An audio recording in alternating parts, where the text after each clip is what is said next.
কিন্তু এই যে প্রায় 11 ঘন্টা 11.5 ঘন্টা তল্লাশি চললো, আমি ঠিক সেইখানে অর্থাৎ এই আইপ্যাকের অফিস যেখানে রয়েছে ঠিক সেখানে আপনাদের নিয়ে যাব। আমাদের আরেক প্রতিনিধি পার্থপ্রতিম ঘোষ রয়েছেন।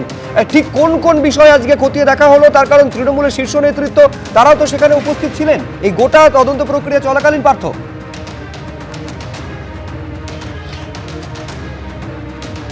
দেখো, গোদরেজ ওয়াটার সাইডের আজকে যে 12 তলা অর্থাৎ 11th ফ্লোর, যে ফ্লোরকে কেন্দ্র করে সকাল থেকে আমরা দেখলাম একেবারে টান টান উত্তেজনার ছবি। এবং আমরা যে জায়গায় দাঁড়িয়ে রয়েছি এটা হচ্ছে সেই 11th ফ্লোর, এটা হচ্ছে একেবারে গোদরেজ ওয়াটার সাইড বিল্ডিংয়ের এই হচ্ছে 11th ফ্লোর। এবং যে ফ্লোরে এই হচ্ছে আমার ডান দিকে যে ছবিটা আমার সহকর্মী দীপ্তেন্দু চক্রবর্তীকে দেখাতে বলবো, এটা হচ্ছে আইপ্যাকের দপ্তর। এবং সেই আইপ্যাকের যে দপ্তর, সেই দপ্তরের ছবি এই মুহূর্তে দেখতে পাচ্ছ। একেবারে সরাসরি যে ইডির আধিকারিকরা তারা কিন্তু সেন্ট্রাল ফোর্স সেখানে ছিল এবং সেখান থেকে ইডির আধিকারিকরা তারা বেরিয়ে যাওয়ার পর বিধাননগর কমিশনারেটের যে পুলিশের টিম তারা এখানে রয়েছেন। এবং পাশাপাশি কিন্তু এখানে যারা রয়েছেন সেটা হচ্ছে পুলিশের বাহিনী এখানে কিন্তু তারা উপস্থিত রয়েছে। এটা হচ্ছে একেবারে আইপ্যাকের এই দপ্তর। এবং এই দপ্তরের মধ্যে আবারও ছবিটা দেখাতে বলবো, ইডির আধিকারিকরা তারা আসেন সকাল থেকে, তারা কিন্তু 6:45 পর্যন্ত ঘড়ির কাঁটায় তারা কিন্তু এখানে তল্লাশি অভিযান, সেই তল্লাশি অভিযানটা কিন্তু চালায়। এবং চালাবার পর এই মুহূর্তে যে আইপ্যাকের দপ্তর রয়েছে সেই দপ্তরের মধ্যে বিধাননগর কমিশনারেটের যে টিম তারা এখানে রয়েছে, পুলিশের বাহিনী এই মুহূর্তে আইপ্যাকের দপ্তরের ভেতরে তারা রয়েছে এবং থেকে তারা আপাতত এখানে রয়েছেন। আজকে ইডির তরফ থেকে যে বিষয়ে পরবর্তীকালে জানানো হবে যে আরও কী কী তথ্য তারা পেয়েছেন, তারা যে বিষয়ে জানাচ্ছেন যে এই অফিসের মধ্যে তারা যখন রেড করছিল সেই সময় তাদের কাছ থেকে কিছু নথিপত্র নিয়ে নেওয়া হয় বলে অভিযোগ।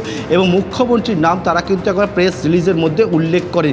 এই হচ্ছে আইপ্যাকের বর্তমানে দপ্তরের চেহারা। যে ছবিটা আমি দেখাচ্ছি, আমার সহকর্মী দীপ্তেন্দু চক্রবর্তী দেখাচ্ছে একেবারে আইপ্যাকের দপ্তর থেকে যখন ইডির টিম বেরিয়ে গিয়েছে, বেরিয়ে যাওয়ার পর বিধাননগর কমিশনারেটের যারা সদস্যরা তারা এখানে উপস্থিত রয়েছে, র্যাফের বাহিনী উপস্থিত রয়েছে। এই হচ্ছে সেই 11th ফ্লোর, যে 11th ফ্লোরকে কেন্দ্র করে সকাল থেকে আমরা দেখেছিলাম টান টান একটা উত্তেজনার ছবি। সেই 11th ফ্লোরেই কিন্তু এখন এই মুহূর্তে যে আইপ্যাকের অফিস রয়েছে সেই অফিসের মধ্যে ইডি বেরিয়ে যাওয়ার পর বিধাননগর কমিশনারেটের যারা আধিকারিকরা, যা র্যাফের বাহিনী তারা কিন্তু মোতায়েন করা হয়েছে, তারা এখন পর্যন্ত রয়েছে এবং তারা অফিসের মধ্যেই এখন রয়েছে। এবং ইডি এবং ইডির জন্য যারা কেন্দ্রীয় বাহিনী এসেছিল তারা সকলেই কিন্তু অফিস ছেড়ে বেরিয়ে গিয়েছেন। সুকান্ত মজুমদার সরাসরি কি বলছেন দেখবো।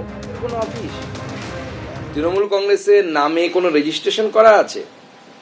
একটি বেসরকারি সংস্থা, সেই বেসরকারি সংস্থা ভারতবর্ষের বিভিন্ন রাজ্যে ভোট কুশলী হিসেবে কাজ করে। ইডি যে তাদের প্রেস রিলিজ বের করেছে তাতে অনুপ মাঝি, যাকে আমরা লালার নামে চিনি, আমি দুদিন আগেই আমার এক মিটিং থেকে বলেওছিলাম যে লালা বাংলা ছেড়ে পালা। একসময় সিপিএম বলতে এখন তৃণমূলও বলছে, কারণ এই লালা যদি ধরা পড়ে, তাহলে আবার তৃণমূলের বা এই লালার যদি মুখ খোলে তাহলে এই তৃণমূলের অনেকেরই চাটিবাটি গুটিয়ে যাবে।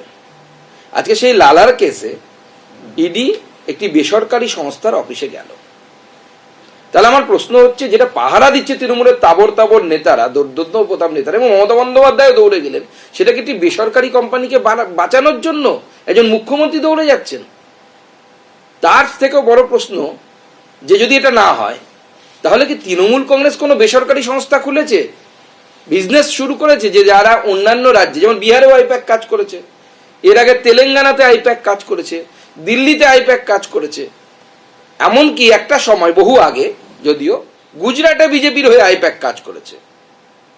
আমার প্রশ্ন তাহলে কোনটা? দুটোর মধ্যে তো একটা হতে হবে। পশ্চিমবঙ্গের মুখ্যমন্ত্রী কোনো একটি বেসরকারি সংস্থাকে বাঁচাতে গিয়েছেন, তৃণমূল অফিস তো না হয় ওটা, কোথাও তো আমরা দেখিনি রেজিস্ট্রেশন করা আছে তৃণমূল অফিসের নামে।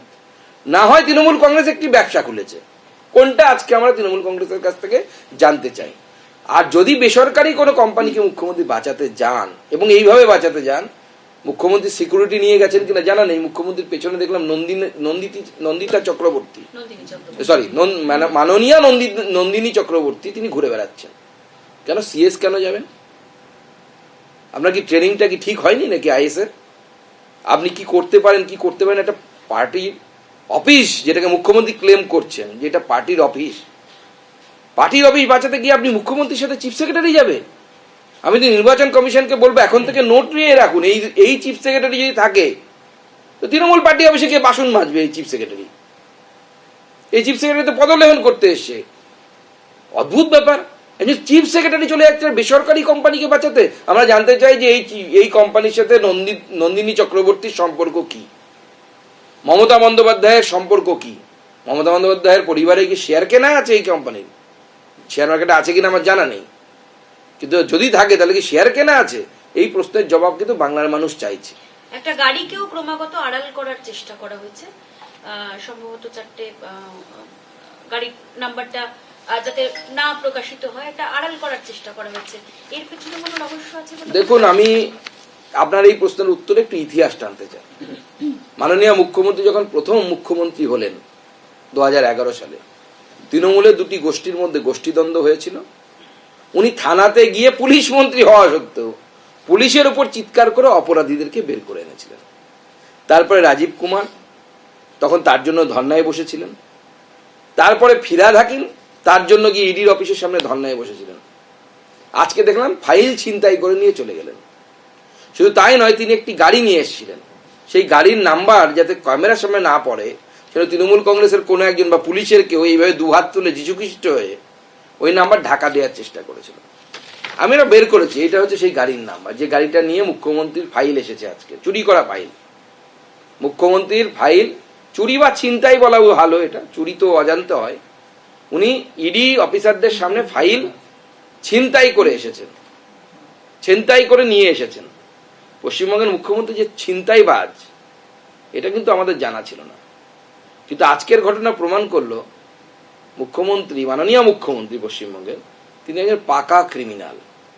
কিভাবে প্রমাণ লোপাট করতে হবে, নিশ্চয়ই যে ভদ্রলোক, সে পুলিশের লোক কিনা তৃণমূলের লোক আমার জানা নেই, গাড়ির নাম্বার, এই গাড়ির নাম্বার চাপা দেওয়ার চেষ্টা করেছিলেন। সেই ভদ্রলোক নিজের বুদ্ধিতে করেননি, মুখ্যমন্ত্রী তাকে বুদ্ধি দিয়েছিলেন। এইভাবে তথ্য প্রমাণ লোপাট করার বুদ্ধি তো ক্রিমিনালদের কাছে থাকে, সিজনড ক্রিমিনাল যাকে বলে। এবং আজকের এই ভবানীপুর কাণ্ড, যেটা আমি বললাম তৃণমূলের গোষ্ঠীদ্বন্দ্বের যে অপরাধীদেরকে পুলিশ অ্যারেস্ট করেছিল এবং মুখ্যমন্ত্রী তাদেরকে গিয়ে বের করে এনেছিল, এই সমস্ত ঘটনাগুলো পর পর প্রমাণ করছে মুখ্যমন্ত্রী, মাননীয় মুখ্যমন্ত্রী একজন সিজনড ক্রিমিনাল। ভারতবর্ষের ইতিহাসে এই ধরনের অ্যাক্টিভিটি কোনো মুখ্যমন্ত্রী করেননি, কংগ্রেসের কোনো মুখ্যমন্ত্রী করেননি, বিজেপির তো করার কথাই আসে না। এই যে আজকে যে তথ্য আপনি যেটা বলছেন, তথ্য ছিনতাই করে নিয়ে যাওয়া হয়েছে কার্যত, তাতে ইলেকট্রনিক ডকুমেন্ট রয়েছে, তাতে জানা যাচ্ছে আরো অনেক এভিডেন্স রয়েছে, এইগুলো যে লোপাট হয়ে গেল, তাতে কোথাও একটা তদন্ত ব্যাহত হবে বলে আশঙ্কা? না, সে তো তদন্ত ব্যাহত হতেই পারে, সেটা ইডি বলতে পারবে, আমরা তো বলতে পারবো না। দেখুন, এটা ইডি এবং হচ্ছে আইপ্যাকের বিষয়, এর মধ্যে না বিজেপির ঢোকা উচিত না তৃণমূলের ঢোকা উচিত। কিন্তু হঠাৎ করে দেখলাম মুখ্যমন্ত্রী জাম্প দিয়ে তাতে পড়লেন। কোর্টের নাকি ইডি যাবে, আমরা যেটা মিডিয়ার মাধ্যমে জানতে পেরেছি, ইডি কোর্টে যাবে এবং এফআইআরও করবে। এই তাদের প্রেস রিলিজেও এটা আছে যে তার আমাদের স্ন্যাচ করে নিয়ে যাওয়া হয়েছে। তো ইডির যে বক্তব্য, এবং তারপরে আমরা ভিজুয়ালস দেখেছি, হ্যাঁ মুখ্যমন্ত্রী ফাইল নিয়ে বেরিয়েছেন। মুখ্যমন্ত্রী বা তৃণমূল কংগ্রেস নিশ্চয়ই কালকে ক্লিয়ার করবে ইডি কি তাদেরকে হাতে তুলে দিয়েছিল, না ইডি যেটা ক্লেম করছে যে মুখ্যমন্ত্রী ছিনতাই করে ফাইল নিয়ে গেছেন। তো আমাদেরও সামনে স্পষ্ট হওয়া উচিত না মাননীয় মুখ্যমন্ত্রী আমাদের কতটা বড় ছিনতাইবাজ। ইডির কাছ থেকে যিনি ছিনতাই করতে পারেন তিনি তো যেমন তেমন ছিনতাইবাজ নয়, আইএসআই মার্ক যুক্ত ছিনতাইবাজ। এবিপি আনন্দ, এগিয়ে থাকে, এগিয়ে রাখে।